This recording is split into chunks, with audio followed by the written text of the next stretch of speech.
সে মারা গেছে, কিন্তু তাও আমি তাকে দেখতে পাই, তার প্রেজেন্সটা আমি ফিল করতে পারি। আমি কিছুতেই তার চলে যাওয়ার এই কষ্টটার থেকে বেরোতে পারছি না। আমি কেন ওনাকে দেখতে পারছি, কেন ওনাকে এত ফিল করতে পারছি, কেন মনে হচ্ছে যে উনি আশেপাশেই আছেন? সত্যি কি এরকম হয় যে মানুষটা চলে গেছে সে কি ফিরে আসে? যে মানুষটা আর এই পৃথিবীতে নেই সে কি আবার ফিরে আসতে চায়? মৃত্যুর পর কি হয়? আমাদের প্রিয় মানুষটা সত্যি কি আমাদের ছেড়ে চলে যায়, নাকি তার আত্মা আমাদের আশেপাশেই থাকে? একটি মেয়ে আমাকে কন্ট্যাক্ট করেছিল, আজকে তারই একটা অদ্ভুত গল্প তোমাদের সাথে আমি শেয়ার করব। এই গল্পটা পারলে শুনো। জানি না তোমরা কতজন এটার সাথে রিলেট করতে পারবে, কিন্তু আমি একটু হলেও রিলেট করতে পেরেছি, তাই আজকের এই গল্পটা তোমাদের সাথে শেয়ার করছি। পারলে গল্পটা শেষ অবধি শুনো। তো চলো আর সময় নষ্ট না করে এই গল্পটা শুরু করা যাক।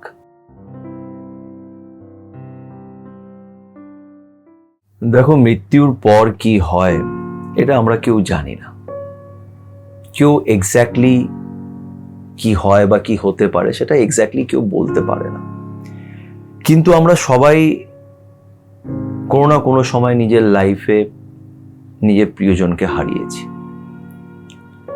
এবং আমি এটা বিশ্বাস করি যে অনেকজনই হয়তো কিছু জিনিস অভিজ্ঞতা করেছে যখন তাদের প্রিয় মানুষ তাদের ছেড়ে চলে গেছে। এবার যে জিনিসগুলো আমরা এক্সপিরিয়েন্স করি আমাদের প্রিয়জনকে হারানোর পর, সেটা সত্যি কি যেটা আমি এক্সপিরিয়েন্স করছি সেটাই রিয়ালিটি, নাকি এটা আমরা মানসিকভাবে আমাদের মনের ভেতরে আমরা ভাবছি, আমি জানি না। এক্স্যাক্টলি তো আমি জানি না। কিন্তু আজকে যে গল্পটা আমি তোমাদের বলবো, এই গল্পটা শুনে আমি কিছু জিনিস রিলেট করতে পেরেছি, বিকজ আমার সাথেও হয়েছিল, আর এবং তোমাদের মধ্যে অনেকজনের সাথেই হয়ে থাকবে। তাই আজকের গল্পটা আগে বলি, তারপরে এটা নিয়ে আমরা ডিসকাশন করব। তো গল্পটা হচ্ছে একটা মেয়ের। এই মেয়েটা আমাকে ফোন করেছিল, আর মেয়েটা খুব কষ্ট হয়েছিল। তার মা মারা গেছে এখন প্রায় 3 মাস হয়েছে, এবং মেয়েটি নিজে মার সাথে একা থাকতো। বাবা আছে কিন্তু মা বাবা সেপারেট ছিল, বাবা আলাদা থাকে। বাবার সাথেও সম্পর্ক আছে কিন্তু থাকতো মার সাথেই। মাকে অবভিয়াসলি খুব ভালোবাসতো, মার খুব ক্লোজ ছিল। তো মা লাস্ট 1 বছর ধরে অসুস্থ ছিলেন, শেষমেশ উনি মারা যান। মেয়েটি বলল যে দাদা, আমি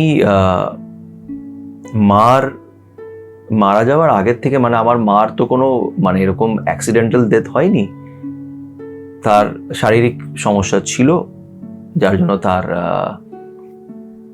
ট্রিটমেন্ট চলছিল, এবং আমি জানতাম যে উনি মারা যাবেন, আজ নয়তো কাল মারা যাবেন, বিকজ ওনার যে রোগটা হয়েছিল সেই রোগে সাধারণত বাঁচা যায় না। তো উনি মারা যাবেন আমি জানতাম, আর আমি সেইভাবে মেন্টাল প্রিপারেশন আমার ছিল, মানে আমি অ্যাডজাস্ট করে নিচ্ছিলাম ব্যাপারগুলো। এবং যখন মা মারাও যায় তখনও আমার চোখ থেকে জল পড়েনি, বিকজ 1-1.5 বছর ধরে ওনার সাথে হাসপাতালে যাওয়া, ওনার ট্রিটমেন্ট এগুলো চলছিল। তো আস্তে আস্তে আস্তে হয় না, আমরা একটা মানে সিচুয়েশনের সাথে অ্যাডজাস্ট করে নিই, আস্তে আস্তে অ্যাকসেপ্ট করে নিই এই ব্যাপারটাকে যে হ্যাঁ উনি হয়তো আর থাকবেন না। যখন মা মারা গেল আমি বেশ নর্মালি সেই জিনিসগুলোকে হ্যান্ডেল করলাম, খুব স্ট্রং হয়ে জিনিসগুলোকে হ্যান্ডেল করলাম। নিজেকে অনেক বোঝালাম যে এবার একা থাকতে হবে। মেয়েটার বয়সও এখন প্রায় 33-34। মেয়েটি বলল যে মার মারা যাওয়ার দিন থেকে, যেদিন মা মারা গেছেন সেদিনের পর থেকে খুব অদ্ভুতভাবে, মানে মেয়েটা আমাকে বলছিল যে আমি এটা বোঝাতে পারবো না, বাট এই ফিলিংটা আমি জানি। কেন জানি সেটা আমি এখন এখানে এই ভিডিওতে আমি বলতে পারছি না, বাট মেয়েটা আমাকে এটাই বলার চেষ্টা করছিল, আমার এরকম মনে হচ্ছে যে উনি আমার পাশেই শুয়ে আছেন। এবং অনেক সময় এরকম হতো যে আমার মা আমার মাথায় হাত বুলিয়ে দিত, এরকম হতো, আমি মানে সেটা ফিল করতে পারছি না। অনেক সময় এরকম হতো, মানে মেয়েটা বলছে যে আমার হয়তো ঘুম আসছে না, আমি অন্য, মানে যখন মা সুস্থ ছিল আমি অন্যদিকে মুখ করে শুয়ে আছি, মা আমাকে মাথায় পিঠে এমনি করে একটু হাত ওই করে দিচ্ছে। আমার শরীর খারাপ হলে মা একটু এরকম করে দিত, আমিও মাকে করে দিতাম। আমি ফিল করতে পারছি মাকে। আমি হঠাৎ করে, আমার কিন্তু এরকম না যে আমি তখন খুব ভেঙে পড়েছি, বিকজ আমি জানতামই যে মা মারা যাবে। কিন্তু তা সত্ত্বেও আমি, মানে আমার মা আমাকে খুব ভালোবাসতো, এরকমও বলছে, বলে আমি মাকে খুব ভালোবাসতাম, মা আমাকে খুব ভালোবাসতো। আমার বাবার সাথেও সম্পর্ক ঠিকঠাক, খারাপ ওরকম খারাপ নয়, কিন্তু আমি মাকে ছাড়া থাকতে পারতাম না। এবং আমি সেদিন রাতের থেকেই এটা ফিল করতে পারছি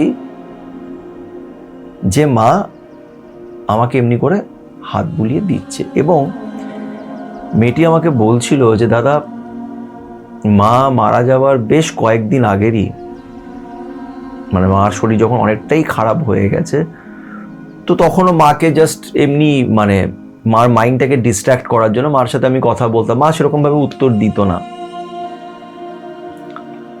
তো একদিন আমি এরকমই টায়ার্ড হয়ে গেছিলাম, শুয়েছিলাম, মা পাশেই শুয়েছিল, তাই মাকে তখন বলছিলাম যে মা আমার মাথায় একটু হাতটা বুলিয়ে দাও তো।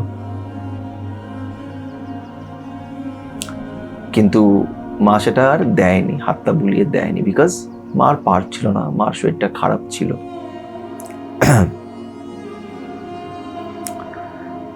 তো এবার বিষয়টা হচ্ছে যে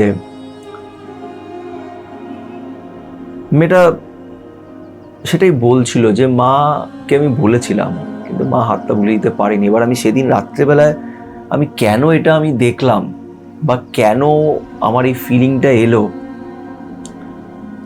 যে মা আমার মাথায় এরকম হাত বুলিয়ে দিচ্ছে, আর সেটা এতটাই রিয়েল ফিলিং ছিল বলে দাদা আমার পরিষ্কার মনে আছে যে আমি কিন্তু ঘুমোইনি, বা আমি এরকম না যে খুব ডিপ ঘুমের ঘরে আছি, আমি একদম ছোঁয়াটা ফিল করতে পারছি, এরকম আমি কখনোই ফিল করিনি।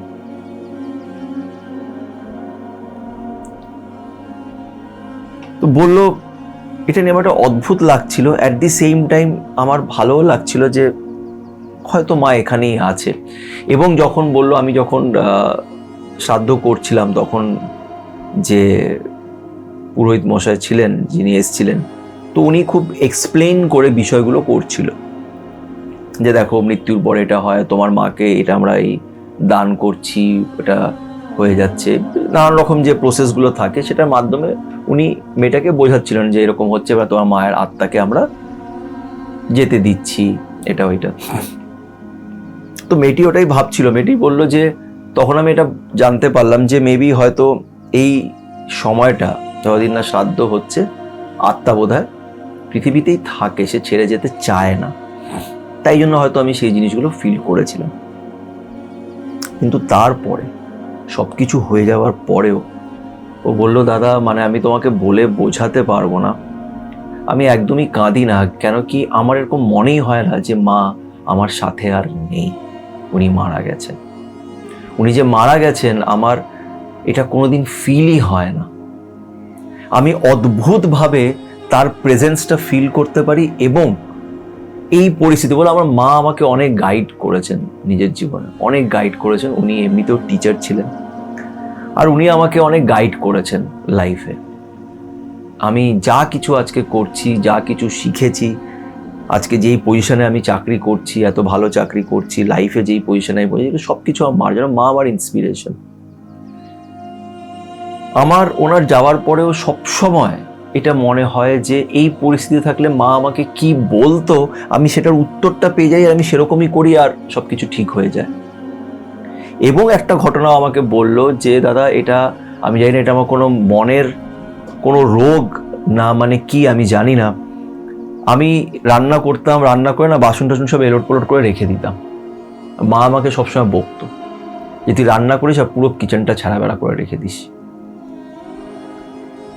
বলো ইদানিং একদিন আমি রাত্রেবেলা রান্না করছিলাম, বলো হয়তো আমি খুব টায়ার্ড ছিলাম, আমার মনে নেই, বাট আমি জানি আমার নেচারটা কিরকম, আমি এমনি রেখে দিই, পরে সকালে উঠে যখন হয় তখন সব সরিয়ে হারিয়ে আবার ওই কাজের মাসি আসে তখন সেট করে রাখে। বলে আমি একদিন রাত্রে এরকম রান্না করলাম,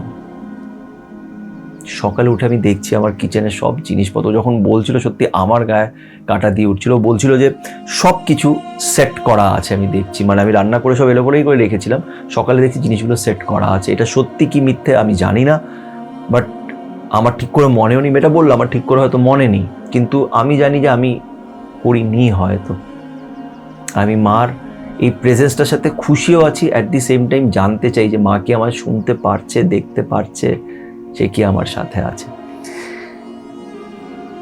মেয়েটা বলে যে আমার কষ্ট তো নয়, এরকম না যে আমি কষ্ট পাচ্ছি, কিন্তু খারাপ লাগছে ভেবে যে মা কেন চলে গেল। আমি মাকে দেখতে চাই, সামনে দেখতে চাই আবার।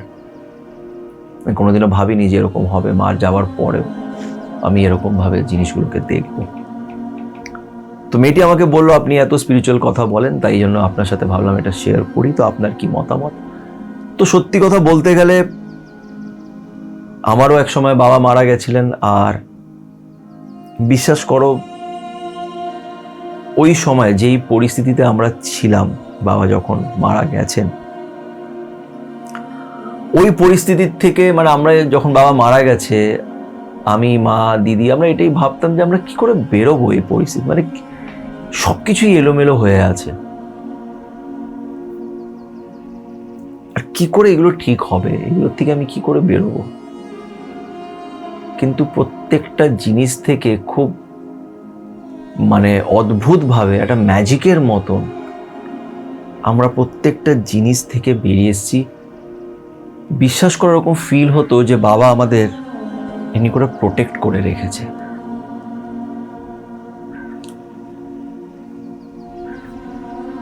অনেক সময় রাত্রিবেলা আমাদের একটা কুকুরও ছিল, জিমি, আর জিমির ব্যাপারে আর কি বলবো। যাই হোক,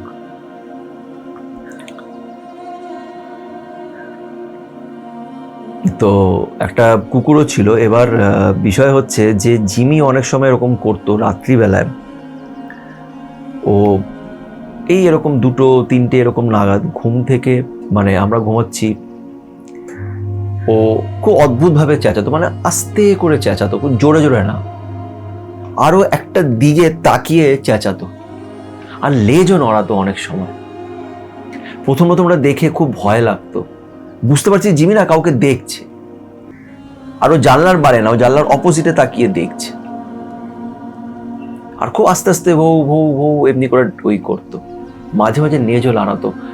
প্রথম সত্যি ভয় লাগতো। তারপরে আমি ভাবতাম যে হয়তো বাবা এখানেই আছেন। আর আজ আমি এটাই ফিল করি যে আমার বাবার ডেথ খুব সাডেন হয়েছিল, মানে হঠাৎ বাবা মারা গেছে। বাবা এমনি একদম সুস্থ ছিলেন, আজকে হঠাৎ শরীর খারাপ হলো, আজকে হাসপাতালে ভর্তি হলো, পরশুদিন মারা গেল, একদম অল অফ আ সাডেন। তাই আমি এটাই ভাবতাম যে বাবা হয়তো যায়নি, বাবা যেতে চায়নি, তাই বাবা হয়তো ওখানেই ছিল, আজও হয়তো আছে, জানি না। এবার এটা আমাদের মনের কোনো চিন্তা ভাবনা নাকি এটাই রিয়ালিটি, জানি না। মৃত্যু একটা খুব সাসপিশিয়াস একটা জিনিস, একটা মানে এরকম একটা রহস্য যেটা আমরা কেউই জানতে পারবো না।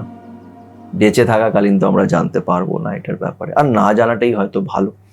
আমি এটা বিশ্বাস করি, তুমি যেটা ভেবে খুশি আছো, তোমার মনে হচ্ছে তোমার প্রিয়জন তোমার সাথে আছে, তুমি সেটা ভেবেই থাকো, সেটার গভীরে ঢুকতে হবে না। যেটা ফিল করে তোমার ভালো লাগছে যে ও আছে। আর আমি এটাই ভাবি যে মারা গেছে সে কখনোই মারা যায় না, সে একটা বডি ছেড়ে হয়তো আরেকটা বডিতে যাবে, সেই আত্মা তো মরে না, আত্মাই পৃথিবীতেই থেকে যায়। বলা হয় যে একটা মানুষ যখন নিজের বডিটাকে ছাড়ে, তার সে 40 সেকেন্ড আগে, মানে যখন সে ছাড়বে এই বডিটা, সে একদম মানে আনকনসিয়াস হয়ে যায়, তখন সে নিজের আগের জন্মগুলো সব কিছু সে দেখতে পারে, যে এই যে বডিটা ছেড়ে সে যাচ্ছে, এটা এর আগেও সে করেছে, সে আগেও একটা বডির থেকে একটা বডি ছেড়ে গেছে, এটা কিছু নতুন নয়, সে এটা দেখে নেয়। তাই আত্মা কখনোই মরে না, আত্মা এই পৃথিবীতেই থাকে। তেমন হতেই পারে যে তাদের একটা টাচ, তাদের একটা ছোঁয়া আমরা পাচ্ছি, যে বডিতে সে আগে ছিল, তার সাথে যারা জড়িত তাদের উপরে তার আশীর্বাদটা থাকে। তো তুমি যেটা ভেবেই তোমার খুশি হচ্ছে, যেটা ভেবে তোমার মনে হচ্ছে না ঠিক আছে ওই মানুষটা কোথাও যায়নি, সে এখানেই আছে, আমার কাছেই আছে, আর এটা ভেবে যদি তোমার ভালো লাগে তুমি সেটাই ভাবো, সেটাই ভাবো।